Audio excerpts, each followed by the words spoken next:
I should have knocked on my son's door. I went to tell my 14 meters child goodnight.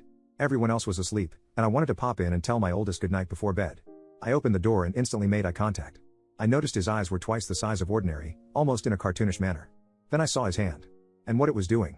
For about a second, we were both frozen in a what do I do state while staring at each other, and I shut the door and ran to the bed, thinking maybe he didn't need a good night after all. I lay in bed thinking, my eyes, debating whether sleeping would remove this image in my brain or just use a Brillo pad directly to them. Who needs their vision anyway? Maybe it's my fault for not knocking. He should have locked the door. Possibly I should avoid him for the entirety of his continued childhood. The next day after work, I sat him down and asked if we should talk about the thing no one wants to talk about, and he responded with, please, no. I told him it was okay, but it could have easily been anyone, including his younger siblings, and in the future, maybe lock the door or use a room with much better locks, like the bathroom. He looks embarrassed. I told him I wasn't sure what he was upset about, considering I was the one who had to boil my eyeballs to scour this vision from my memory, which of course, gets him laughing.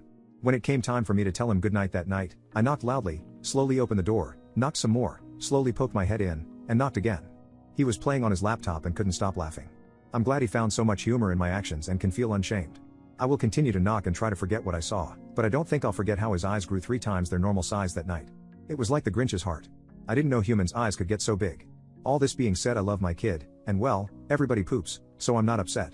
He's not bitter. And all is good in the world. I just live daily with a firm grasp on knocking from here on out.